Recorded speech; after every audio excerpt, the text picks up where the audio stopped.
자, 오늘 저는 이 누가복음 강의 32번째 시간입니다. 두려움 없는 삶. 자, 이런 제목으로 하나님 말씀 전하겠습니다. 여러분, 두려움 없는 삶. 이 제목을 딱 들으니까 어떤 마음에 두려움이 생기세요? 예, 조금 전까지 우리가 두려워하던 것들이 꽤 많으실 겁니다.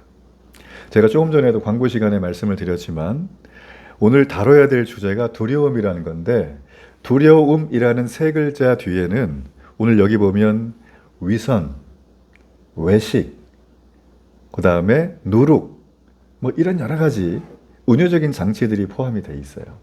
오늘 그래서 제가 이것을 하나하나씩 정말 성경에 근거해서 또 우리의 신앙에 근거해서 제가 말씀을 드릴 텐데, 여러분, 제가 이 말씀을 준비하면서 태클을 많이 받았어요. 간혹 그럴 때가 있어요. 주일 예배 준비하다 보면. 근데 그 주는 또 은혜가 넘치더라고요. 개인적으로 제게 성장하는 기회가 되고, 또 이 말씀을 통해서 하나님이 우리의 영혼을 새롭게 하는 걸 많이 경험하게 됩니다. 아마 오늘 말씀도 그런 하나님의 은혜가 예비되어 있을 줄 저는 믿습니다. 자, 우리 잘 따라오시길 바라요. 자, 오늘 우리가 누가복음 12장의 말씀을 살피는데, 이 누가복음 12장은 하나님이 우리 주 예수님을 통하여 어떤 현장으로 데려가십니다. 우리 이렇게 말씀해 보면 수만 명의 사람들, 수천 명의 사람들이란 뜻인데 인산인해를 이루는 장면이 시작이 됩니다. 서로의 발이 밟힐 정도로 모여든 수많은 사람들, 그 긴장감 넘치는 현장으로 오늘 주님이 우리를 데리고 가신다는 거예요. 자, 이 현장에서 예수님은 제자들에게 먼저, 무리에게가 아니라 제자들에게 우리의 신앙의 핵심을 관통하는 세 가지의 주제를 던지십니다. 자, 그 첫 번째는 위선, 두 번째는 두려움, 세 번째는 고백이라는 거예요. 위선과 두려움과 고백. 우리는 이 세 가지를 2000년 전 바리새인들이 위선하고 두려워하고 고백하지 않았다라는 그런 걸로 치환해서는 안 됩니다. 사실 우리는 10대 우리 청소년부터 시작을 해서 우리 연세 많으신 어르신에 이르기까지 나는 세상 속에서 과연 이 세 가지를 어떻게 대하고 있는가? 이 세 가지가 내게 왔을 때 나는 그리스도인으로서 어떻게 근본적인 기준을 잡고 살아왔는가? 사실 이 물음에 대한 질문을 오늘 주님이 우리에게 말씀 속에서 하시는 거예요. 자, 굉장히 거대한 주제가 되겠죠? 그러나 우리가 늘 두려워 말라, 두려워하지 말라, 오늘 여기 말씀에도 많이 나오는데 왜 하나님이 두려워하지 말라는가를 오늘 분명한 음성을 듣는 시간 되기를 바랍니다. 자, 우리가 사는 시대를 세 글자로 요약하자면 진정성의 시대다. 진정성 많이 들어봤죠? 넘치는 컨텐츠들 많잖아요. 근데 진정성이 없으면 사람들이 외면합니다. 아무리 자극적이어도 그렇다는 거죠. 동시에 이 시대에는 우리에게 끊임없이 가면을 쓸 수밖에 없도록 강요를 당하는 굉장히 모순의 시대라는 거죠. 진정성과 가면이라는 단어는 잘 맞지 않는 단어인데 이 시대는 그걸 요구한다는 거예요. 그래서 그러다 보니까 세대별로 좀 다르게 이거를 반응을 한다는 거죠. 자, 젊은 세대, MZ세대부터 시작을 해 좀 젊은 세대들은 SNS라고 하는 공간에서 자기를 연출하는데 완벽하고 멋있는 삶을 연출하기를 늘 그들은 수고를 하고 있어요. 제가 주중에도 한강에 노들섬이라고 하는, 노들섬 여러분 아시죠? 저도 내려가 본 적은 없는 것 같아요. 한강대교를 그렇게 넘어 다녔는데도. 근데 그 밑에 갔더니 100% 친화적인 문화 공간이 만들어져 있어요. 근데 여기 아주 그냥 젊은 애들 성지예요. 해질 때쯤 가면 기가 막힌 그림이 나옵니다. 여기다 딱 찍고 마시고 뭐 글도 쓰고 해가지고 막 문화 체험도 하면서 이렇게 올리는 것들. 그걸 보면 우리 마음에는 와, 멋있다, 나도 하고 싶다, 이런 어떤 삶이 굉장히 완벽해 보인다고 하는 그런 거에 우리가 보여지게 되죠. 근데 지금 정작 그걸 올리는 사람들은 굉장히 압박에 시달리고 있는 거예요. 난 그렇게 해야지만 사는 것 같다는 느낌이죠. 또 중장년층은 어떻습니까? 뭐 직장을 다니고 사회에서 살아가면서 요즘 경기 침체로 어렵다 그러잖아요. 그러니까 자기 자신의 이 불안함을 숨기기 위해서 센 척 하잖아요. 센 척, 이렇게 센 척 나오는 것들. 자, 우리가 겉으로 보면 아무런 문제가 없어 보이지만, 특별히 크리스찬들 안에서도 경건한 그리스도인처럼 보이지만 내 내면 깊은 곳에는 위선이라는 누룩이 있고 세상의 시선이 주는 두려움이라는 그런 괴로움 때문에 우리가 잠 못 이루는 마음이 꽤나 많습니다. 자, 예수님은 이 부분에 대해서 어떤 해결책을 제시하시는가? 오늘 말씀의 내용이 그거라는 거예요. 예수님은 우리에게 말씀을 하십니다. 이 모든 마스크, 가면을 벗겨내라는 것입니다. 그러면 주님, 우리는 어떻게 벗겨내야 됩니까? 이게 우리의 질문이잖아요. 오늘 주님은 우리에게 이 경고와 권면을 통해서 이 마스크를 벗을 수 있는 확실한 방식에 대해서 우리에게 말씀을 해주십니다. 주님은 왜 우리에게 가면을 벗으라고 하는가? 가면 쓰고 있는 게 편할 때 있잖아요. 그죠? 왜 벗으라고 하냐면 우리의 구원과 직접적인 연관이 있기 때문에, 우리의 삶의 풍성함을 누리는 것과 아주 핵심적으로 연결이 되어 있기 때문이에요. 이걸 정리를 해야 된다는 거죠. 여러분, 그러므로 오늘 우리가 예배를 통해서 누구의 시선을 들어야 되는가? 나는 무엇을 고백하며 살 것인가? 오늘 예배 시간에 결정하는 은혜가 있기를 바랍니다. 저는 그래서 여러분과 함께 세 가지에 대해서 좀 나누길 원하는데, 이 세 가지의 근본적인 나를 점검해야 될 질문들이 좀 있습니다. 자, 제일 먼저 우리가 해야 될 거는 은밀한 위선을 벗어 던져야 되는 거예요. 은밀한 위선을 벗어 던지라. 자, 이거는 누룩을 제하라는 말과 같습니다. 오늘 예수님은 수많은 군중들이 발이 밟힐 정도로 모여들었는데, 그때 제자들에게 제일 먼저 하신 경고가 있어요. 그게 뭐냐면 바리새인들의 누룩을 조심하라. 자, 이 누룩은 외식, 위선이란 말과도 같아요. 여러분이 누룩이라는 단어가 성경에 쓰일 때 부정적으로 쓰인 게 많을까요? 긍정적인 게 많을까요? 부정적인 게 압도적으로 많아요. 긍정적인 것도 간혹 있습니다. 자, 이 누룩이란 단어는 죄와 연결돼서 죄의 빠른 확장, 이런 이미지를 쓸 때 누룩이라는 말을 우리가 쓰죠. 여러분, 누룩이라는 게 이 빵도 만들잖아요. 그죠? 얼마나 신기합니까? 눈에 본 적이 없는데 뭐 너무나 아주 미미해 보이는 미생물이 빵을 부풀게 해서 우리가 먹을 수 있는 양식을 준다는 거. 여러분, 6월절 절기에 누룩이 없는 떡을 먹었어요. 6월절. 여러분, 6월절 아시죠? 누룩 없는 떡, 이걸 세 글자로 뭐라고 하죠? 무교병이다 라는 얘기를 들으셨을 겁니다. 6월절은 뭐냐? 이집트에서 수백만의 이스라엘 사람들이 그 죄에서 벗어나기 위한 하나님의 탈출, 엑소더스의 장면이죠.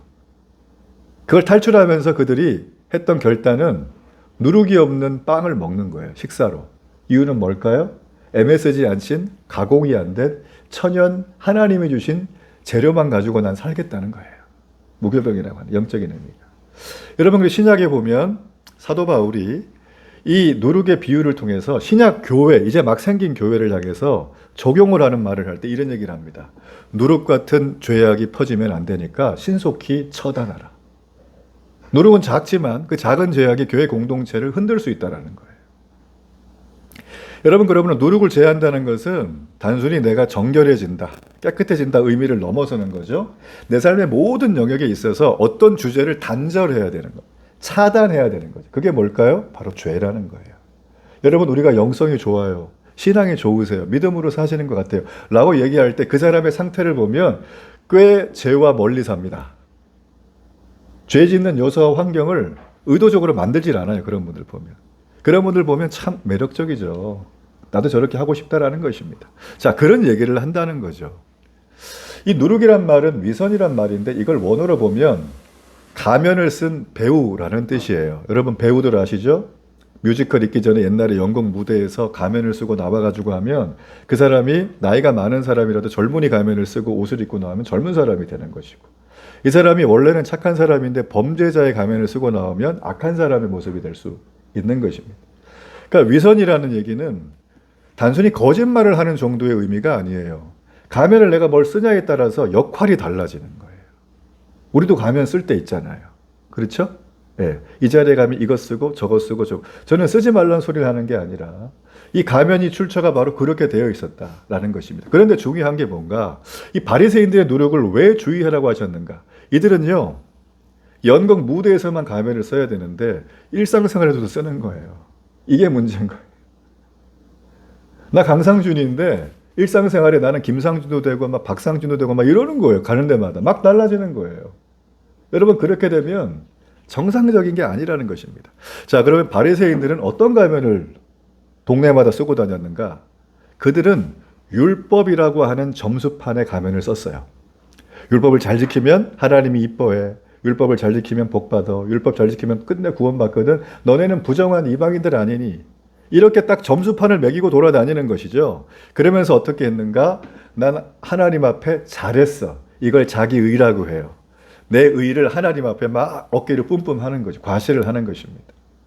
자, 그들의 종교 행위는 철저하게 하나님을 향한 사랑에 대한 감사와 고백이 아니라 철저히 청중을 향한 연극이 된 거예요. 종교 행위가. 그들의 구제는 대중의 박수갈채를 위한 영적인 쇼맨십이 되는 것입니다. 마치 쇼 윈도에 온갖 명품을 걸치고 있는 한 존재가 있는데 봤더니 생명이 없는 마네킹 같은 거예요. 이들의 모습이 그랬다는 거죠. 여러분, 그러므로 이 위선이 향하는 지점이 있습니다. 위선이라고 하는 게 향하는 지점, 그 지점이 무엇인가 하면 바로 교묘한 형태의 전적인 부패를 합니다. 여러분, 소세지 썩은 거 보셨어요? 소세지? 양파 썩은 거 보셨습니까? 양파 냄새 지도가죠. 얼마 전에 저희 집에 양파가 좀 방치되어 있었는데 썩어가지고 냄새가 얼마나 나는지 제가 나중에 그걸 알아가지고 막 하고 막 소독을 막 했다는 거죠. 전적인 분패란 누구도 그 옆에 갈 수가 없는 상태예요. 냄새를 너무 풍긴다는 겁니다. 이거는 가장 교묘하고 지독한 형태의 죄를 말하는 거예요. 여러분, 우리가요, 성경 창세기에 보면 아담이 하나님의 말씀을 어기고 선악과를 따먹게 돼요. 그래서 죄가 들어왔다고 하죠. 그 이후부터 그들이 하나님과 친밀한 교제의 관계가 단절됐다, 깨졌다라고 얘기를 합니다. 그래서 인간을 타락한 인간이라고 불러요. 그때부터. 이 타락한 인간은 딱 본능적으로 깨달았어요. 아, 이제부터 내가 어떤 행동을 해가지고 하나님 기뻐하게 할 수 없구나. 하나님 앞에 만족하게 할 수 있는 건 내 힘으로 안 된다는 걸 인간은 본능적으로 안다는 것입니다. 그래서 이 무능함 앞에 인간은 두 가지의 방식을 택해요. 하나는 뭐냐면 하나님 앞에 겸손히 엎드리고 항복하는 거예요. 나를 받아달라고. 그 우리가 해야 되는 거죠. 그런데 또 다른 인간은 그래? 그럼 내가 한번 의롭게 살아볼게 라고 하면서 하나님 앞에 하나님이 인정할 만한 의를 위하여 자기가 창조적으로 살라고 해요. 여러분, 이거 잘 들으셔야 돼요. 모든 열심히 사는 사람이 나쁘다는 게 아니에요. 예. 스스로 의를 만들기 위해서 사는 사람, 이런 사람의 특징이 뭐냐면 남에게 인정받고 싶어 해요. 내가 이렇게 사는 거를. 하루라도 인정을 못 받으면 막 입에 가시가 돋는. 자, 이거를 어떤 상태? 가면을 쓴 배우가 사는 삶이다. 이게 치명적인 위선의 죄라는 거예요. 거짓말이 시작하면 여기까지 가는 거예요. 나중에. 이해가 되십니까? 여러분, 그러므로 여기에 들어가면 우리는 허상에 산다는 거죠. 자, 저희 교회는 복음 중심의 교회입니다. 저는 개혁주의 신학을 한 목사예요. 그래서 저는 개혁주의 신학을 하면서 가장 좋았던 게 뭐냐면 구원에 대해서 배울 때였어요. 구원에 대해서. 딱 갔더니만 이 얘기를 하시는 거예요. 교수님이 우리의 구원은 오직 믿음으로, 그 믿음으로 인한 은혜로 받는다는 거예요. 이야, 세상에 이렇게 구원받는 거구나. 그 전까지 제가 정말 교회 열심히 섬겼거든요. 최선을 다해 섬기고만 했는데, 신앙생활 잘하려고 했는데, 근데 그러면서도 부족한 게 막 느껴지니까 얼마나 마음에 죄책감이 많았겠어요, 제가. 그런데 이걸 들으면서 자유해지는, 너무 감사한 거예요. 그러니까 전에는 지키려고 애를 썼는데 지금은 감사하니까 마음의 평강을 누리며 하나님 기뻐하는 것만 골라고 하려고 하는 내 마음에 거룩한 욕망이 생기더라고요. 여러분, 이게 구원론의 핵심입니다. 네. 그래서 이 구원론을 비껴가는 여기다 행위를 좀 타야지 1%만 라고 하는 그 모든 것들은 다 성경과 다른 얘기를 한다. 조심해야 된다는 거예요. 여러분, 그런데 우리가 이런 구원론에 대해서 알고 있지만 우리는요, 몸을 입고 있고 또 사람을 만나서 관계를 하고 교회에서 섬기다 보니까 이런 것들보다는 다른 게 더 구하게 돼요. 뭐냐면, 아, 내가 이거라면 사람들이 좀 인정해 줄까? 내가 이거라면 좀 목사님 칭찬해 줄까? 뭐 이런 것들에 대해서 나도 모르게 생각을 하게 됩니다. 저도 그래 왔었으니까요. 여러분, 그런데 오늘 성경은 말하죠. 그렇게 하는 게 가면을 쓴 행동이라는 거예요. 그게 나중에 어떻게 되냐면 내가 복음 앞에 겸손히 엎드려 은혜를 구하는 게 아니라 스스로 나의 구원을 이루려고 하는 행동의 양식으로 바뀐다는 거예요. 오늘 말이 좀 어렵죠? 지난주는 제가 쉽게 얘기했는데, 왜냐하면 오늘 주제가 몇 가지 주제가 나와요. 12절까지. 제가 확 잘라서 얘기할까 하다가 우리가 좀 다루고 넘어가야 될 거는 조금 어려워도 평소 듣지 못하던 단어들이라도 좀 얘기하고 가는 게 너무나 좋다. 여러분, 그러므로 정말 중요한 게 있어요. 이렇게 가면을 쓰고 있으면 처음에는 자기가 가면을 쓴 걸 알지만 시간이 지나면서 내가 그 가면 쓴 거를 잊어버리게 돼요. 가면이 너무 자연스러운 거예요. 자기 자신을 속이는 겁니다. 그래서 내가 스스로 구원받은 경건한 의로운 사람이야 착각하게 만드는 치명적인 독약이라는 것입니다. 예수님이 왜 1절에서 이런 말을 얘기했는가? 제가 지금 그 얘기 해드리는 거예요. 자, 그런데 예수님은요, 이 근본적인 위선에 대해서 경고하면서 우리에게 심판의 날에 대해서 선포를 하세요. 무섭죠? 자, 2절. 12장 2절.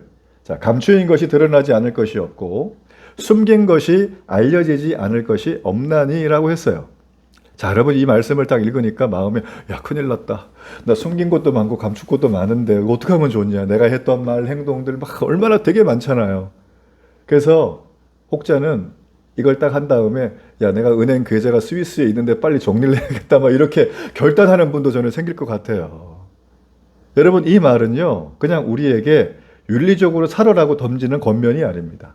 심판의 날 주님이 우리에게 이렇게 하시겠다는 거예요. 심판의 날. 그래서 그때 되면 우리 마음에 있는 비밀, 마음의 동기까지도 하나님의 심판대 앞에서 백일하에다 드러날 것이다. 자, 여러분 이 말씀이 들으면 무서운 말씀 같지만 이거는 가짜와 진짜를 구별하는 핵심적인 시금석. 우리가 이걸 알게 되면 마음이 편해져요. 일단. 왜요? 아, 내가 가짜로 살 필요가 없구나. 나 진짜로 살아야지. 내 마음의 동기 불순하지 말아야지. 이상한 말 하지 말아야지. 부정적인 생각이 올라오면 예수의 이름을 물리쳐야지 라고 하는 그런 결단이 내 속에 생기는 거예요. 자연스럽게. 그러면 어떻게 됩니까? 우리가 거룩한 욕망을 가지고 하나님 앞에 구하게 되는 것입니다. 그게 우리가 신앙의 길로 걸어가야 될 이유라는 거예요. 여러분, 그러므로 우리가 진짜 신앙을 이렇게 추구하는 거죠. 자, 그런데 우리가 이렇게 살아가면 너무나 좋은데 지금 우리의 시대는 제가 말씀드렸지만 남녀를 불구하고 노소를 불구하고 가면을 쓰고 살아가는 위선의 시대를 살아가고 있습니다. 제가 한 예를 좀 들어볼게요. 있을 법한 얘기인데 한 집안이 전체가 다 예수님을 믿어요. 엄마, 아빠, 그 어머니까지 전부 다. 예. 3대가 예수님 믿는 거죠. 근데 그 집안의 가장인 40대 남자 집사님이게 A 집사님. 근데 이분이 건설업의 회사에 다니고 계셨는데 회사에 갔더니 부조리한 관행이 너무 많은 거예요. 이중장부를 쓰고 또 그 다음에 뭐 비자금을 조성하는 걸 묵인을 하고 자 이런 것들을 알게 됐습니다. 근데 이거를 갖다가 뭔가 얘기를 하려고 그랬더니만 이러면 자신의 자리가 위태위태하고 보직까지 이동이 당하면서 문제가 생길 수 있는 것을 알게 됐어요. 자, 그분은 결국 가족의 생계라고 하는 명분을 가지고 가면을 쓴 거죠. 어쩔 수 없이 회사의 일을 따라주기 시작을 했습니다. 자, 그럴수록 그의 영혼은 시간이 지나며 점점 말라갔어요. 주일에는 교회 중직자로 헌신적인 가면을 쓰면서 자녀에게 성경을 가르쳐주는 아주 믿음 좋은 집사님입니다.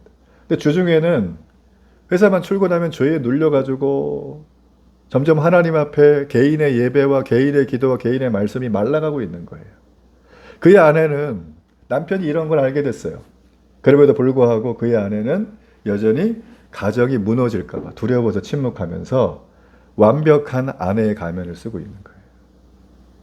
자, 이 사실을 모르고 있었던 그 A 집사님의 어머니, 홀로 되신 그 어머니는 아들이 성공적으로 사회생활도 하고 교회도 잘 다니까 너무 좋아하셨지만 그 어머니는 아들한테 부담을 줄까 봐 자신의 건강 문제나 외로움의 문제를 말하지 못하는 약한 가면을 쓰고 사시는 거예요. 있을 법한 얘기죠? 10대 자녀들은 어떨까요? 학교나 친구들한테 만나가지고 학업 경쟁에 시달리잖아요. 그러니까 이 아이들은 대부분 다 완벽한 학생으로 살려는 가면을 쓰고 살아요. 20, 30대들 취업과 연애 이것 때문에 우리 마음속에는 유능하고 잘난 사람이라는 가면을 쓰게 됩니다. 5, 60대들 은퇴 이후의 불안정한 삶 때문에 많이 괴로워하지만 여전히 나는 정상적인 사회인이란 가면을 쓰고 산다는 거죠. 여러분 결국 이렇게 모든 가면을 쓰고 살다 보면 우리에게 영어로 스피리추얼 번아웃이 와요. 영적인 피로감이 온다는 것입니다. 여러분 기계 피로란 말을 들어보셨나요? 기계? 공장에 돌리는 기계 있죠. 쇠 만드는 기계, 깎는 기계들. 이 기계가 안 부셔질 것 같죠? 아니에요. 어느 순간 기계가 피로해지면 눈에 보이지 않는 크랙이 가고 그게 시간이 지나면서 무너진다는 거죠. 그래서 기계를 쉬게 해줘야 된대요. 마찬가지로 우리가 모든 가면을 계속 때마다 쓰고 살면 나 자신은 문제가 없는 것 같지만 시간이 지나면서 점점 영적으로 피곤해지는 거예요. 피곤하면 하품이 나고 눈이 감기고 졸리고 하나님에 대해서 영적으로 거룩한 욕망이 사라지게 되는 그런 인생을 살아갈 수밖에 없죠. 여러분, 진실하지 못한 삶을 살아가는 거 사람들은 옵션이라고 생각해요. 여러분, 그렇지 않아요. 내 영혼을 지치게 만듭니다. 진실하지 못한 삶을 살아가면 내가 영적으로 피로해지면서 점점 예수님과의 관계가 멀어지기 시작을 해요. 예. 여러분, 이게 신앙이 침체된다는 다른 표현이에요. 그러므로 우리가 이 피로를 풀어내야 됩니다. 이 영적인 피로, 스피리추얼 번아웃을 해결을 해야 되는 거죠. 주님은 말씀하셨어요. 내 앞으로 오라. 와서 뭐 하라? 정직하게 회개하라는 거예요. 아까 얘기했죠. 우리는 심판대 앞에 가면 나의 모든 마음의 동기와 나의 모든 생각이 백일하에 드러나기 때문에 이걸 안다면 우리는 지금부터 가짜 신앙 버릴 수 있어요. 진짜 신앙이 진짜 좋은 거예요. 이게 진짜예요라고 얘기하는 분들 있잖아요. 가짜일 경우가 많아요. 진짜는 큰 얘기를 안 합니다. 오리지널은 얘기를 잘 안 해요.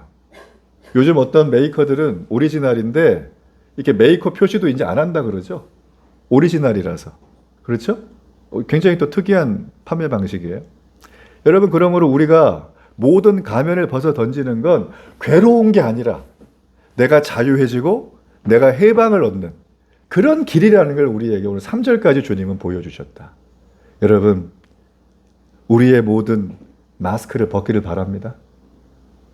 이제 주님 앞에 위선을 확실하게 회개하길 바랍니다. 주님이 큰 은혜 주실 거예요. 자, 또 하나 우리가 살펴야 될 건 우리가 해야 될, 그러면 마스크를 벗고 나면 우리 마음의 두려움이 사라지는가? 이 부분이라는 거죠. 그죠? 근데 마스크 벗는 것까지 용기를 냈어요. 회개하면서. 근데 중요한 건, 이 벗었는데 여전히 두려운데 회사 가도 두렵고 일도 어렵고 뭐 내 건강도 그렇고 이런 생각이 듭니다. 자, 그럴 때 주님이 참새 예화를 들려주세요. 참새 예화. 자, 여러분, 사람들이요, 우리 마음속에 이 마스크를 자꾸 쓰고 살면서 위선이라고 하는 무거운 짐과 힘들지만 살아가는 이유가 있겠죠. 뭔가를 두려워하기 때문이에요. 그 두려움이라는 게 대부분 사람과 환경에 대한 두려움이라는 것입니다. 저 사람이 나를 인정 안 해주면 어떡하지? 나를 배척하면 어떡하지? 나를 실패한 사람이라고 낙인을 찍으면 어떡하지? 예수님은 우리의 이 두려움의 마음을 아시고 이 두려움의 근본을 흔드는 말씀을 하세요. 그게 4절이에요. 4절. 자, 내가 내 친구 너희에게 말하노니 몸을 죽이고 그 위에는 능히 더 못하는 자들을 두려워하지 말라라고 했어요. 여러분이 두려움을 성경은 두 가지로 표현을 하는데 하나가 무엇이냐면 공포를 유발하는 세상적인 두려움이에요. 사람의 위협이라든지 좋지 않은 환경 때문에 우리 마음에 주눅이 드는 상태. 그게 두려움이라는 거죠. 공포를 느끼는 상태. 또 하나의 상태가 뭐냐면 하나님을 향한 거룩한 두려움이 있어요. 이걸 두 글자로 해보면 경외라 그래요. 하나님을 경외합니다. 이거는 좋아요. 이걸 뛰어넘는 두려움인 거예요. 내가 저분이 너무 좋은데 내 모든 걸, 내 목숨도 드릴 수 있는데 근데 그분이 두려워. 근데 그 두려움이 나쁜 두려움이 아니라는 거예요. 이해가 되세요? 성경이 두려움을 두 가지로 쓴다는 거예요. 그래서 이런 마음을 갖고 있는 사람, 자, 5절 말씀을 보세요. 5절 말씀. 마땅히 두려워할 자를 내가 너희에게 보이리니 곧 죽인 후에 또한 지옥에 던져넣는 권세 있는 그를 두려워하라라고 했어요. 여러분, 예수님이 지금 우리에게 무슨 말씀하십니까? 세상적인 두려움 너네 있지 그거. 나도 다 안다 근데 그 두려움의 주소를 바꿔라. 세상적인 두려움은 너 몸, 너 육체만 해할 수 있잖아. 뭐 육체를 해야 한다는 거 끝판왕으로 가면 뭐죠? 내가 죽는 거죠. 뭐 사형을 당한다거나 전쟁터에 죽는다거나 그렇잖아요. 그죠? 이렇게 되는 거잖아요. 그런데 하나님이 말씀하시는 거, 여기에 대한 처방전으로 마땅히 두려워할 자는 그게 아니다 라고 하시면서 너의 몸을 죽은 다음에도 지옥에 갈 거냐 천국 갈 거냐를 결정하는 그분을 두려워하라는 거예요. 우리의 몸과 우리의 영혼과 우리의 모든 영원의 세계까지 이어가시는 그 손을 붙들고 있는 그분을 두려워하라는 것이죠. 여러분, 이걸 주소를 바꾼다고 저는 표현해요. 전입신 가면 주소 바꾸잖아요. 우리는 세상에서 주는 공포의 두려움이 아니라 하나님이 주는 거룩한 경외의 두려움으로 주소지를 옮겨야 돼요. 두려워하지 말라는 게 아니에요. 주소지를 바꾸는 작업을 하는 거예요. 이해가 되세요? 예전에 제가 이런 얘기를 했더니 주소 바꿔야겠다. 바로 그런 어떤 간증을 저한테 하시고 제가 얼마나 감사했는지. 여러분 이게요. 성경에서는 절대 주권이라 그래요. 절대 주권. 이 절대란 말이 붙으면 뭐예요? 이거는 틀 수도 없고 왜곡도 안 되는 거죠. 이거는 무조건 된다는 거예요. 하나님의 절대 주권이 이거예요. 이거. 하나님은 이렇게 하시는 분이라는 거예요. 이해가 되세요?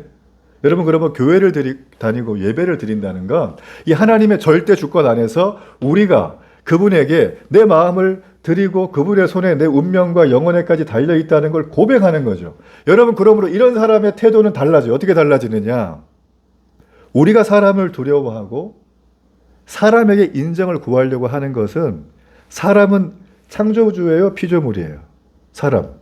피조물이죠? 그러면 피조물을 창조주보다 위에 놓는 행동이잖아요, 이게. 내가 사람의 인정을 구하고 사람을 두려워한다는 거. 그렇죠? 그래서 피조물을 창조주 위에 놓는 이 행동을 성경은 우상숭배라고 하는 거예요. 우상숭배가 딴 게 아니에요. 내 마음에 품고 있는 피조된 그 어떤 것, 사람도 되고 어떤 가치도 되고 목적도 되고 물건도 되고 상황도 돼요. 자, 이거를 창조주보다 위에 올려놓는 걸 뭐라고 하죠? 우상숭배라는 거예요. 그 우상숭배가 우리에게 딱 붙들고 있으면 나는 지금 아무 말 안 해도 세상이 던져주는 것을 받아먹으면서 사는 노예로 산다는 거예요. 이게 무서운 겁니다. 그래서 이게 우리가 전적 부패라고 하는 게 바로 그런 얘기라는 거예요. 지금 어려운 제가 교리를 얘기해 드린 겁니다. 아주 좀 최대한 쉽게 얘기하려고 하는 거예요. 그런 전적 부패에 묶여 있는 우리의 삶을 그냥 내버려 두면 십계명을 범하게 되는 겁니다. 너는 나 외에 다른 신을 섬기지 말라. 저 섬긴 적 없는데요? 교회 잘 다니는데 다 섬긴 거예요, 지금 다른 신을. 십계명은 하나님이 권면사항일까요? 명령일까요? 명령이에요. 그럼 우리는 커트라인이 안 되는 거예요, 주님 앞에. 이해가 되십니까?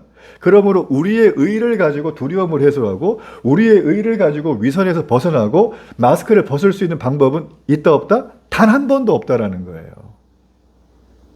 저는 여기에서 쾌재를 부르는 것입니다. 이거는 애초부터 내가 할 수 있는 게 아니구나. 하나님의 창조 때부터, 아니 그 전부터 전능하신 하나님 앞에 가서 그분께 내 영혼, 생사 여탈권이 거기 달려있네. 주소 바꾸자. 오케이, 땡! 이렇게 된 거죠.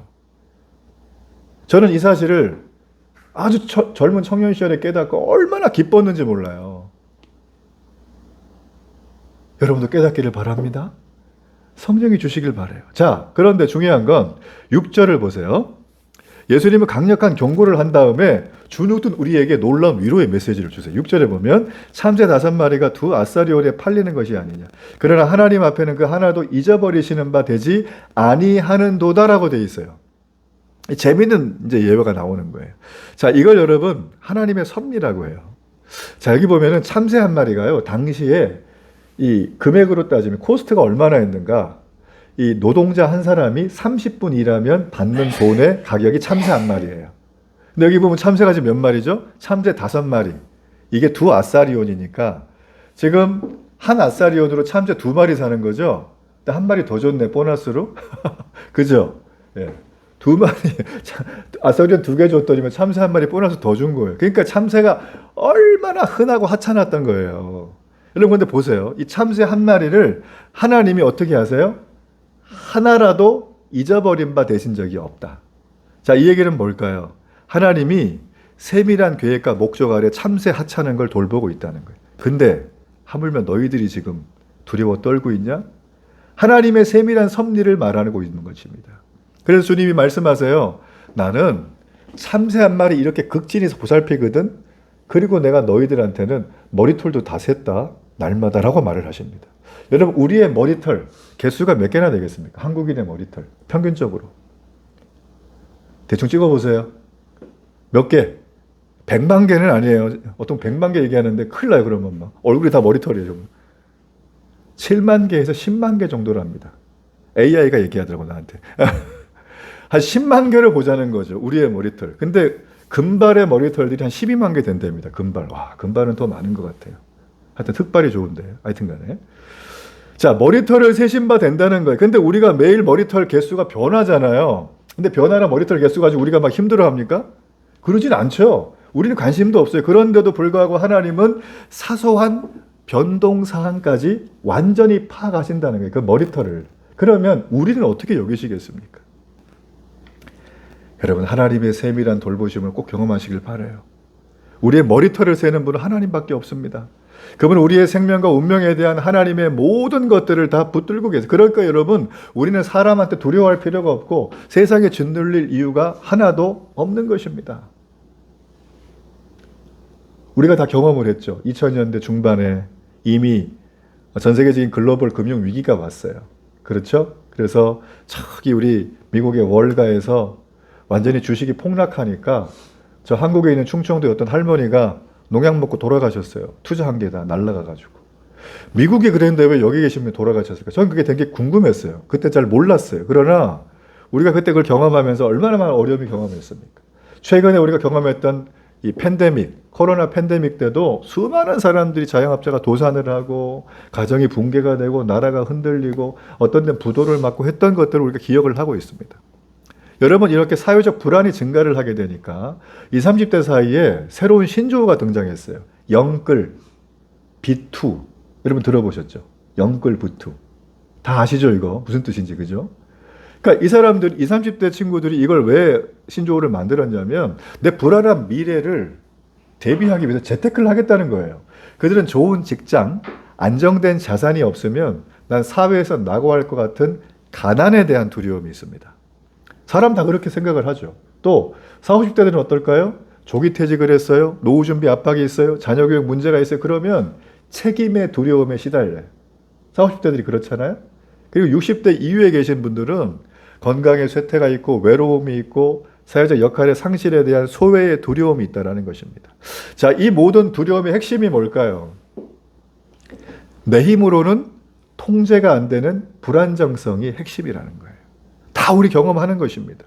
자, 그런데 이 불안 속에 우리는 하나님을 경외하라고 주님 말씀하시는 거거든요. 자, 7절의 말씀 보세요. 너희는 심지어 머리털까지도 다 세신 바 되었나니 어떻게 해요? 두려워하지 말라. 너희는 누구보다 귀하다? 참새보다 어떻게? 더 귀하다. 참새 귀해요. 하나님 편에. 다 체크해줘, 걔를. 참새가 먹을 거, 잘 거, 할 거 다 만들어줍니다. 온도까지 아주 그냥 센시티브하게 하나님 다 해주시는데 우리가 누구보다 귀하다? 참새보다 더 귀하다. 게임 끝난 거 아니겠어요? 불변하신 창조주 하나님이 우리를 그렇게 이미 얘는 내 아들이야. 얘는 내 딸이야. 건들지 마. 사탄한테 이미 선전포고 끝낸 거예요. 두려워하지 말기를 바랍니다. 예. 사진 하나 보여주실래요? 그 다음, 이 사진인데, 글씨가 밑에 있는데, 자, 이게 어떤 그림인 것 같으세요? 써있죠? 종교재판입니다. 자, 실제 있었던 일인데요. 독일에 가면 보름스라고 하는 도시가 있어요. 자, 지금부터 500년 전에 1521년에 신성 로마 제국이 다스리던 땅인데 여기에 황제가 루터라고 하는 수사, 신부를 불러다가 마지막으로 최후의 종교 재판을 벌인 날이에요, 이때가. 자, 내용이 뭐냐면 이 루터라는 사람은 로마 교황청에서 이미 파산을 당했어요. 파면. 그래가지고 얘는 끝났습니다. 근데 자기는 독일에서 이제 이 파문까지 당하게 되면 이 사람은 더 이상 살 수가 없어요. 그래서 로마 제국의 황제가 이 루터를 불러다가 여기 보시면 주변에 아주 근위병들부터 해가지고 수많은 당시의 제후들이 살벌하게 서 있죠. 여기서 루터 불러다 놓고 말하는 거예요. 묻는 거예요. 네가 말했던 주장을 지금 철회하면 내가 널 살려주마. 너 구원은 오직 은혜로 받는다고 하는 그 말을 철회하면 내가 살려주마. 너 카톨릭 교리 중에 면죄부 판매하는 거에 대해서 반대했는데 이거 처리하면 내가 살려주마. 라고 하면서 마지막으로 황제가 루터를 회유하는 장면. 루터가 그걸 얘기를 듣고 황제에게 하루만 시간을 달라고 기도하고 오겠다고 그랬어요. 루터는 하나님께 기도합니다. 루터는 알았어요. 내가 만약에 황제의 요청을 거절하게 되면 어떤 일이 벌어질지. 이미 교황청에서 파문을 당했기 때문에 이 사람은 도망자 신세가 될 수밖에 없습니다. 집안과 가옥은 전부 몰수되고 그리고 그 집안은 역적 집안이 될 것이고 지나가다 루터를 보는 사람은 그 사람을 죽여도 아무런 회가 없는 그 완전히 삶의 모든 것들을 버릴 수밖에 없는 그런 상황이 된 거죠. 자, 그러나 루터는 그 다음 날 서슬퍼런 황제 앞에 하루 동안 기도하고 나갑니다. 그런 다음에 하는 말, 저는 철회할 수가 없습니다. 저는 하나님을 경외하기 때문에 절대 철회할 수 없습니다. 자, 그리고 그는 파문을 당해요. 자, 이게 바로 그 보름수 회의라는 거예요, 시대에서. 자, 그로부터 루터는 어떻게 되냐면 수많은 위기가 있고 핍박이 있고 목숨에 어려움이 있었지만 25년 동안 하나님이 그의 목숨을 살려주십니다. 기가 막힌 방법으로. 그뿐 아니라 당시에 독일 시민들이 성경책을 읽을 수가 없었어요. 독일어가 아니라서. 독일어로 번역을 하는 거예요. 그 사람들이 다 성경책을 읽었습니다. 그리고 그 루터가 내었던 그 용기의 결과로 인해 가지고 오늘날 우리가 기독교, 이 개신교라고 하는 신학의 토대를 마련하고 우리 개신교의 출발을 만든 사람이 루터라는 사람입니다. 루터는 원래 용기가 있는 사람이 아니었어요. 이 사람이 하늘에 번개치고 천둥치니까 막 무서워가지고 옆에 있어가지면서 저 살려주시면 하나님의 수사가 될게, 신부가 될게라고 기도했던 사람이에요. 그런 사람이 말씀을 붙잡고 하나님이 나를 참새보다 더 귀하게 여기는구나 깨달은 다음에 하나님께서 말씀을 통해서 용기를 주셨어요. 거룩한 용기를 주셨습니다. 그 용기가 어디서 나왔는가? 루터는 알았어요. 마땅히 두려워할 자를 두려워하라는 거예요. 이 땅에 내 몸을 죽일 사람을 두려워할 게 아니라 세상의 권세가 아니라 너 이거 하면 밥 굶어 이게 아니라 하나님을 두려워하기로 그는 결정한 거예요. 여러분 이 확신이 있을 때 그는 오직 성경의 권위와 하나님 앞에 자신을 맡기는 평안과 담대함을 누릴 수가 있었어요. 여러분 이런 은혜가 있기를 바랍니다. 자, 우리가 마지막으로 살필 게 있습니다. 우리 8절의 말씀 볼까요? 내가 너희에게 말하노니 누구든지 사람 앞에서 나를 시인하면 인자도 하나님의 천사들 앞에서 그를 시인한다. 자, 시인한다는 게 중요한데 내가 시인하죠. 나는 뭐 예수님 믿잖아요. 막 이렇게 얘기를 많이 한단 말이에요. 근데 이 시인이 일회적인 시인이 아니라 지속적인 시인을 말하는 거예요. 근데 그 시인도 말을 동일하게 하는 거예요. 나 예수님 믿어요? 믿는 것 같은데 믿을까? 이게 아니고 똑같은 얘기를 죽을 때까지 하는 거예요. 어떤 상황에서도. 그래서 우리의 삶이, 우리의 입술이 이 시인이 복음과 하나 되는 그런 삶을 시인하는 삶이라고 합니다. 어떤 상황이 봐도. 여러분 그렇죠? 하나님은 우리에게 그런 마음을 주신다는 거예요. 자, 그리고 마지막으로 살필 게 있는데 여러분 성령 모독죄라고 들어보셨어요? 12절에 성령 모독죄, 10절에 성령을 회방하는 죄 이런 말이 있어요. 저 거기 보면 예수님을 말로 거역하는 사람은 용서를 받는데요. 근데 성령을 모독하는 사람은 그 죄를 용서받지 못한다는 거예요. 그래가지고 이걸 이단들이 많이 걸고 넘어집니다. 내가 보혜사 성령이래요, 자기가. 이렇게 얘기하는 사람도 있고. 여러분 이런 말 들어보셨죠? 그죠? 이 구절 가지고 얘기하는 거예요. 여러분 제가 이걸 좀 여러분에게 좀 오늘 돕기 위해서 사실 앞에 내용을 쭉 이끌어 온 건데 잘 들어보세요. 자, 성령 하면 우리에게 어떤 생각이 떠오르는가? 아, 기적을 베풀어 주는 분, 내게 은사를 주는 분, 성령의 은사 이런 생각을 많이 합니다. 그렇죠? 너무나 좋은 겁니다, 그게.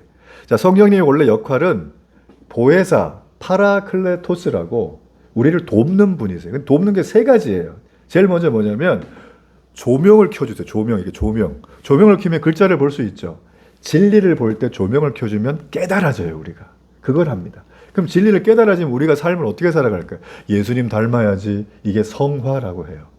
그리고 성화의 삶을 살아가면 어떻게 됩니까? 내가 성화의 삶을 사니까 막 마음에 불이 복음의 불이 임하잖아요. 그러니까 가면서 너 예수님 믿어야 돼. 너 우리 데일리 교회 가자. 그러면서 내가 막 간증도 해주고 막 이렇게 하잖아요. 그죠? 자, 이렇게 할 때 세상에 나가서 고백을 하는 증인에게 담대한 모든 필요를 채우는 능력을 주세요. 자, 조명, 닮아가게 하는 성화, 능력을 주시는 게 누구다? 성령께서 하시는 거예요. 이게 정확한 성령론입니다. 귀신 때려잡고 막 이런 것도 있어요. 근데 그게 포인트가 아니에요. 그게 포인트가 아니라는 것입니다. 자, 그런데 여기 말씀해 보면 이 성령 모독죄가 나온다는 겁니다. 성령을 거역하면 사하심을 받지 못한다. 자, 여러분 이게 무슨 말인가? 여러분 잘 들으셔야 돼요. 여기 잘 들으셔야 돼요. 어떤 사람이 이제 청년이 돼가지고 교회를 우연히 인도받아서 교회를 갔어요. 근데 갔는데 교회 전혀 뭐 처음 가니까 이상하고 모르죠. 저도 그런 경험이 있기 때문에. 근데 보니까 너무 좋고 막 맞아주는 형제 자매님들이 막 너무 친절하게 해주고 끝났더니 맛있는 거 먹고 막 맨날 놀러 다니고 이러니까 교회 가는 게 즐거운 거예요, 이 사람이. 근데 어느 날 주님을 만났네. 와, 주님이 내 마음에 활짝 열고 들어오시는데 내가 막 감당이 안 돼가지고 막 주님이 오셔갖고 막 내게 오셔서 사랑한다 아들아 막 그러니까 이 형제 청년이 너무너무 좋은 거예요. 여자친구 만나는 거 더 좋고 부모님한테 가는 거 더 좋고 돈 벌는 거 더 좋은 거예요. 그래가지고 이 형제 청년이 너무너무 좋아가지고 막 뛸 듯이 기뻐서 신앙의 허니문을 보내고 있었어요. 그러던 어느 날 위기가 왔어요. 문제가 생기면서 교회를 못 가게 됐어요. 한 1년 못 갔어요. 그래도 한 2년을 못 갔어요. 3년을 못 갔어요. 그러다가 다시 교회를 나왔는데 전 같은 마음이 없는 거예요. 네? 전에 그렇게 좋고 막 교회만 가면 행복하고 교회 가면 문제 다 해결되는데 교회를 가도 냉랭하고 문제도 해결 안 되고 여전히 인생은 죽을 상이고 막 이렇게 두려움이 몰려오고 이제 이런 삶을 살아갑니다. 자, 여러분 이런 사람이 뭐 구원을 받았냐 안 받았냐 두 번째 치고 그런 경우들 우리 삶에서 있죠. 그렇죠, 그죠? 이때 우리가 어떻게 하는 게 정상적인 신앙생활을 회복하는 겁니까? 주변에 도움을 요청하고 목사님께 신방을 요청하고 교회 공동체 지원을 받으면서 회복이 돼야 돼요. 이런 사람들. 이게 정상이에요. 성경 그렇게 나와 있기 때문에. 근데 그렇게 하지 않고 시간을 지체하고 계속 혼자 해결하려고 하다 보면 어떤 일이 벌어지는가? 그 사람의 경우를 말하는 게 아닙니다. 대부분 사람들이 내 마음속에 구원의 진리에 대해서 명백히 알고 체험도 했으면서 내가 나도 모르게 고의적으로 이걸 거부하는 경우들이 있어요. 내 마음이 점점 그러다 보니 완악해지고 그 완악해진 마음 때문에 끝까지 하나님의 은혜를 경험을 한 적은 있지만 배척을 하는 경우가 있습니다. 이걸 계속 가면 어떻게 되냐? 배교를 하는 상태로 가요. 배교. 자, 배교까지 가면 어떻게 됩니까? 신학적으로 이렇게 얘기를 해요. 영혼이 돌처럼 굳어버린 상태. 여러분, 돌은 물처럼 변하지 않죠. 돌은 깨지든지 그대로 있든지 둘 중에 하나예요. 배교라는 건 내 영혼이 완전히 돌처럼 굳어져 버린 상태를 말하는 거예요. 그러니 돌이킬 수 있어요? 없어요? 없어요. 자, 결론입니다. 성령을 회방하고 모독하는 게 왜 죄를 사하지 받지 못하는가? 그 사람은 하나님의 은혜가 없어서가 아니라 그 은혜를 스스로 발로 찬 사람이에요. 어떤 이유에서든지. 이해되십니까? 스스로 하나님이 필요 없다고 여긴 사람이. 그래서 바리새인의 누룩 같은 삶을 사는 겁니다. 여러분, 이런 상황들을 우리가 삶을 살아가며 경험할 수 있다는 거죠. 바리새인의 누룩부터 시작을 해가지고 지금 쭉 내려왔죠. 두려움, 위선, 두려움, 그 다음에 성령 모독죄까지 내려왔잖아요. 주님이 이렇게까지 12절 안에 말씀하신 이유는 바리새인의 누룩, 그걸 그냥 내버려 두면 우리가 배교까지 간다는 거예요. 너무나 무서운 일입니다. 오늘날 교회 안에 이 배교에 대한 얘기들을 하지 않습니다. 위선에 대해서 윤리적으로만 다뤄줍니다. 착하게 살면 그래 다시 회개 이 정도까지만 가지 우리의 속에 있는 것도 두려움의 가면의 정체를 드러내라고 말을 하질 않아요. 제가 더 길게도 말씀드릴 수 있지만 오늘 핵심만 말씀드린 거예요. 우리가 성령을 모독하기를 원해서 신앙생활하는 사람은 아무도 없습니다. 그러나 우리는 나도 모르게 성령을 모독하는 상황까지 갈 수밖에 없어요. 어떻게? 누룩을 방치하면. 우리의 위선을 방치하면 내가 지금 중요하고 여기는 그 피조물, 돈, 명예, 권력, 사람 그 어떤 것이라도 하나님 위에다 올려놓으면은 우리는 어떻게 됩니까? 자칫 잘못하면 배교까지 가는 거예요. 스스로 배교. 오늘 주님은 말씀하십니다. 두려움 없는 삶은 위선과 누룩을 제어하는 것이다. 오직 여호와 하나님을 경외하는 것이라고 말을 하고 있어요. 하나님은 말씀하십니다. 내가 마지막 심판날에 너의 은밀한 것들, 비밀한 것들 다 내가 밝히리라. 세밀하고 전적인 섭리로 우리를 돌보신다는 그 하나님, 나를 믿으라고 주님은 말씀하세요. 우리가 두려워하지 말아야 될 이유가 뭘까? 세상을. 바로 이 하나님의 넓은 큰 사랑 때문이에요. 여러분, 가면을 벗으십시오. 마스크를 벗기를 바랍니다. 저도 쓰고 있는 마스크가 많은데 다 벗으려고 그래요. 하나님은 우리를 참새보다 더 귀하게 여기신대요. 게임 끝난 거 아닙니까? 오늘 성령께서 이렇게 가면을 벗고 하나님 앞에 정직하게 서려고 하는 사람들에게 우리의 연약한 입술, 그 삶을 통해서 그리스도를 담대하게 증거하게 하실 겁니다. 여러분, 우리의 삶은 그냥 구원받고 끝나는 게 아니라 하나님께서 그 일을 위하여 우리를 세워가는 과정이에요. 이걸 기쁘게 자유하게 누리며 살아가는 일상의 사람 되길 주의 이름으로 축복합니다.